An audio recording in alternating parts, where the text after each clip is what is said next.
Hello again, and welcome to the Road to 40, episode 75. I don't got anything big planned for 75. 100, well, let's see. Today is the 5th. 16 days. So we're at 75. I'd have to pick up the pace if I wanted to get to 100 by the 21st. That's all I'm saying.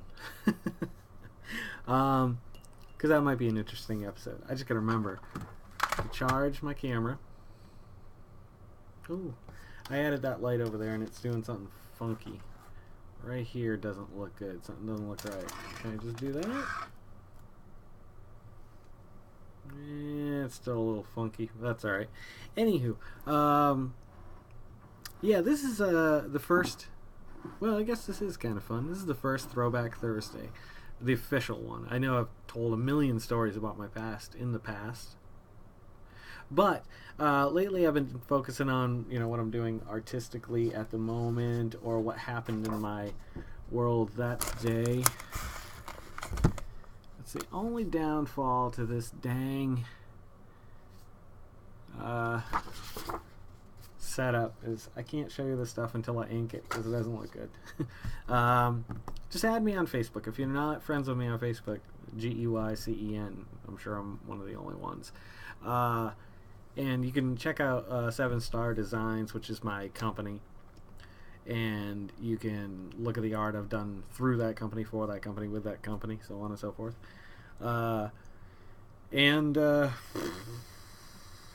Shit, yeah, man. You can check out a lot of other things. You can get personal. Real personal. I was talking, well, I wasn't, I showed a few pictures. Let me see, where the hell did I put those damned pictures? This is upsetting. I lost everything I wanted to do. What did I do with those stupid ass pictures? I posted a bunch on Facebook today.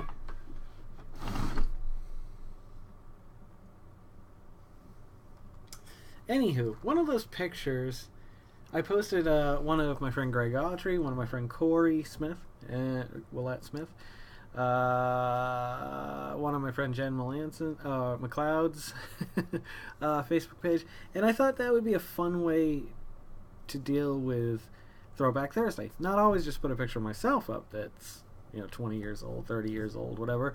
Also, find pictures of my friends. Like I took a lot of pictures growing up. Like I always was taking pictures because I like having like physical memories to look at. Like, so if I can't remember things, I look at a picture and I'm like, oh my god, I can't remember when I did that, or when I wore my hair that way, or when I did this, that, or the other.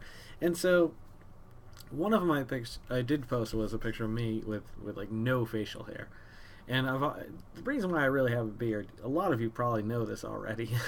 Well, I don't mind. I like beards. Beards are kind of cool. You can do this. If you don't have a beard, you can't do this. Or you can, but it's just not quite as cool. I trimmed this recently, though. Anywho, it's because I'm a fat-faced motherfucker. That's right. I hate this waddle. Like, my chin used to do this, like almost like a 7. Now it's more like a Y.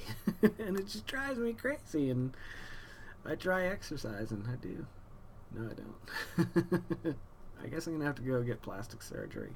Then I can not have a beard. I'd be so happy to not have a beard. I hate having a beard right now in the summer. I just want to cut my hair like wicked short and like shave all of this off and like feel liberated. I don't know. It's funny. Like, hair is a funny thing. Hey, wait, I'm sorry. I'll get on. We'll talk about hair later on. I've always had long hair since at least 4th grade.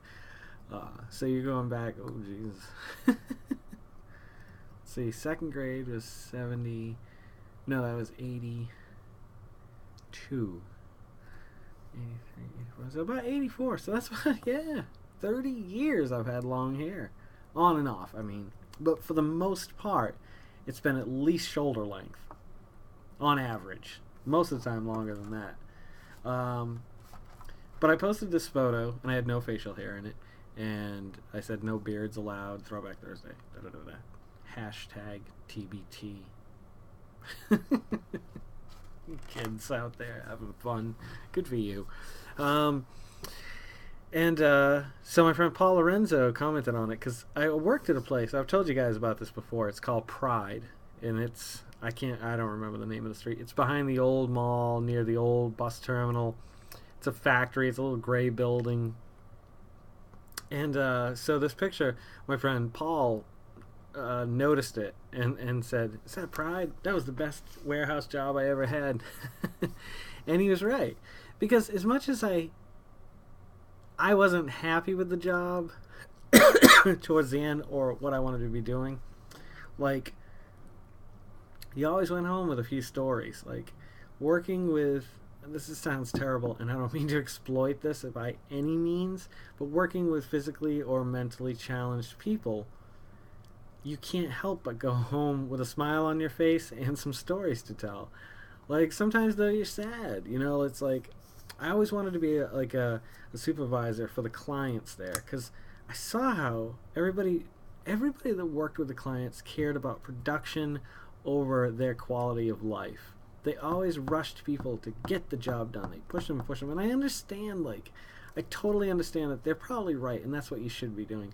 But I couldn't, and I would much rather make someone's life more pleasant. And so I think that's kind of why I never got the job there, doing the supervisor stuff, because I couldn't have done what the other people did. I would much rather just have fun and but they do have quotas to make for the month and stuff like that. That's why they hire people without your normal challenges. I never know. Sometimes I'm too politically correct. I don't want to offend anybody. And then other times I do an Asian accent and I feel terrible afterwards. But Pride, yeah, my friend Paul worked there. My friend, let's see, Pat Russell, Paul Lorenzo, Dan Harrington, and his old bass player. I've gone down the laundry list. Corey worked there. My friend Sean Dennison, who loves Jesus a lot now, he worked there. He was the one that got me the job, and then he left shortly thereafterwards, and I started getting people jobs left and right there. I had them hire everybody I knew down the studio, people who were living with me. I'm trying to think who didn't work there. I don't think Frank Lewis ever did, because he worked at Ram McNally at the time, if I'm not mistaken. I worked at Ram McNally for 3 days. This is funny, and this is a throwback. Almost every job I've ever had, with the exception of Jordan's Furniture, had something to do with books. Isn't that interesting? Not necessarily specifically. Pride was my first job. I worked there, and we packaged books. What else did we do there? Actually, it's not my first job. Ram McNally was my first job. I think I've told you about that. I'll tell it real quick in a minute. But El Rey León, The Lion King in Spanish, we had to repackage those books. I remember that. It was freezing in the warehouse, and we set it up like an assembly line. We didn't normally go do that out back. We usually just kind of did it by hand. But we had this little conveyor belt thing that would run the books down or something. It wasn't fast by any means, but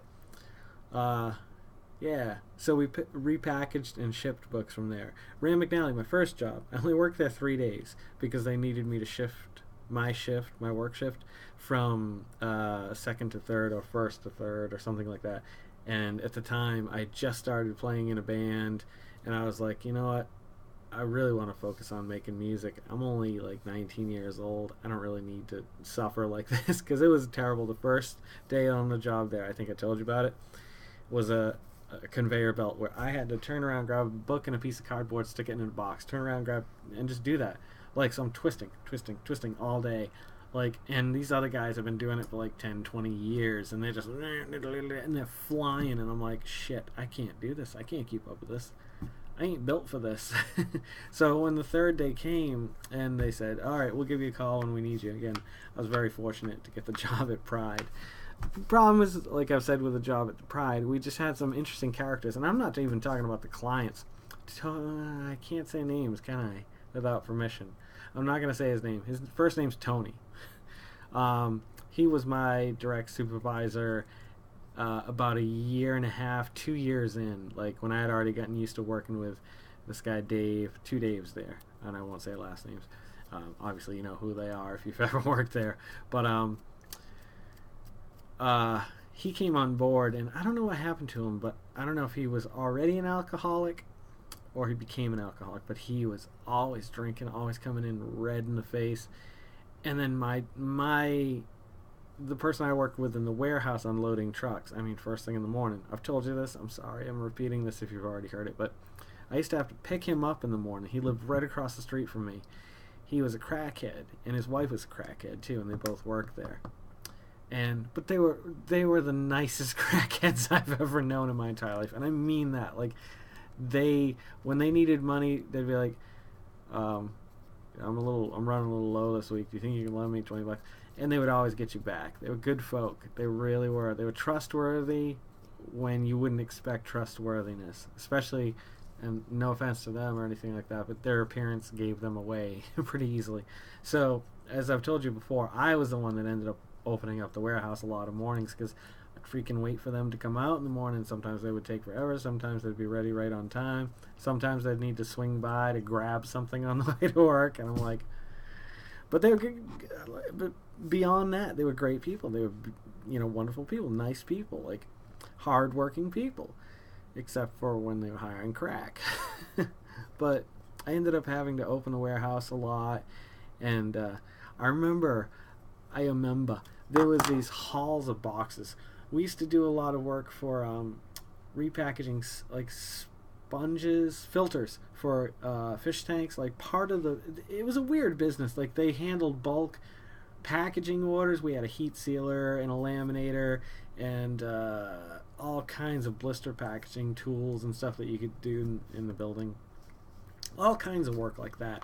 And then there was also like the pet supply type thing, like dog medicine. Like there was a machine that distributed the liquid where you filled up the bottles. Oh, I fucking hated that. That was the worst thing in the world to do. I don't work that way.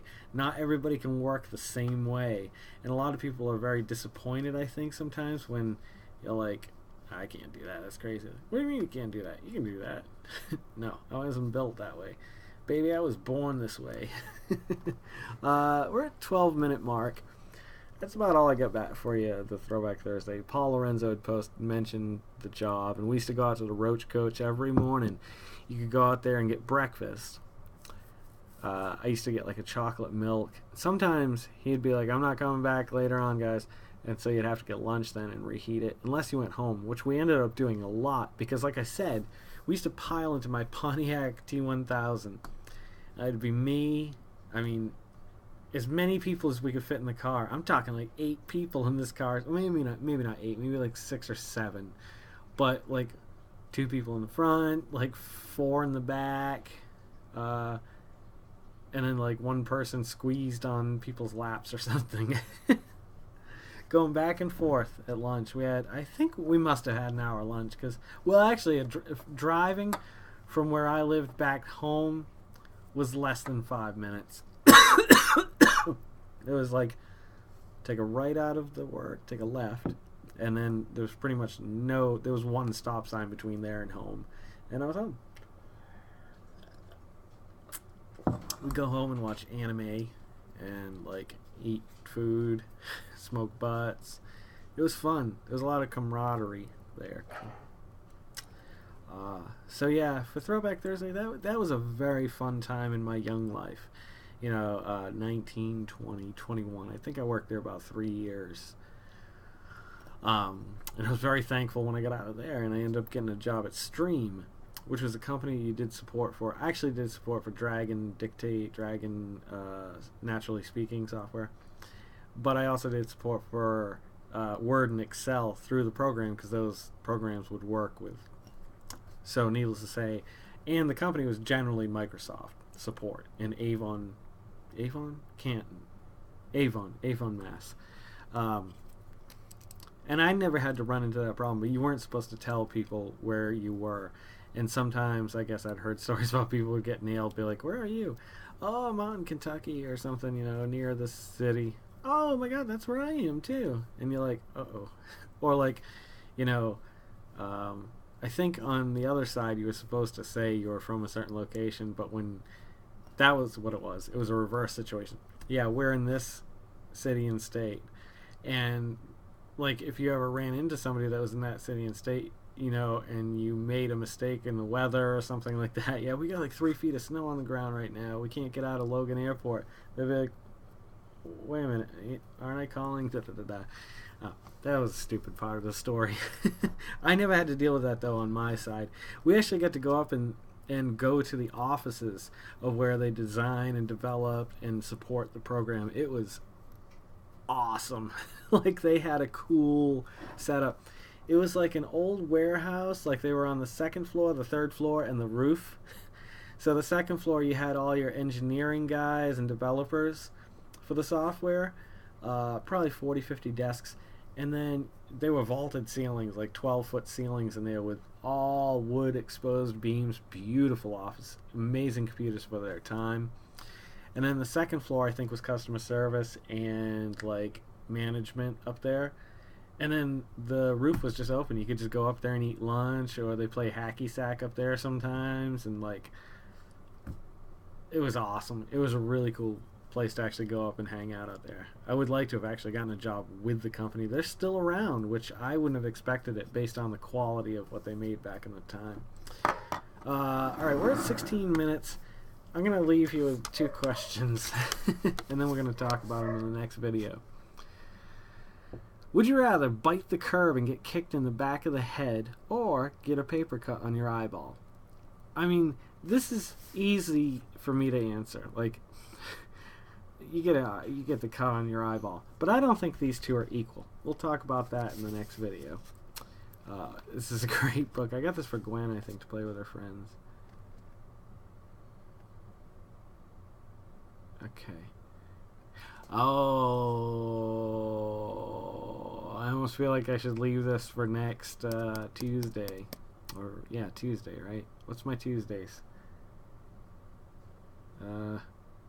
What if Wednesdays? What if Wednesdays, rather? Yeah, we'll do that. Alright. You guys have a great night. Thank you for always coming by. I'd like to do another one tonight based on this book, because it's really good. I've got a lot of pages I can use in there. If you're loving these, like I'm loving these, then please subscribe. And consider sharing them with a close friend and or relative. Or anyone you might think, a coworker might like these or whatever. I'm having a great time. I got to talk to my friend Xander a while about these, and I realize how much I really love doing this. No matter what I have to say or not to say, as soon as I get to the table, like, I feel like I'm like, let's talk. Let's get this out. So, please, do your best to make someone smile tomorrow, and make yourself a better person as well. Improve yourself. Learn something new.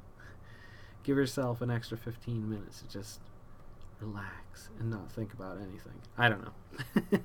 You know me. Come up with these wacky ideas. So you guys have a great night. Yeah. This was episode 75. So it's kind of disappointing that I may not do another one tonight. I'm tired. It's 10:38. It's been a long ass day cleaning the house. So peace out, my brothers. Respect and love.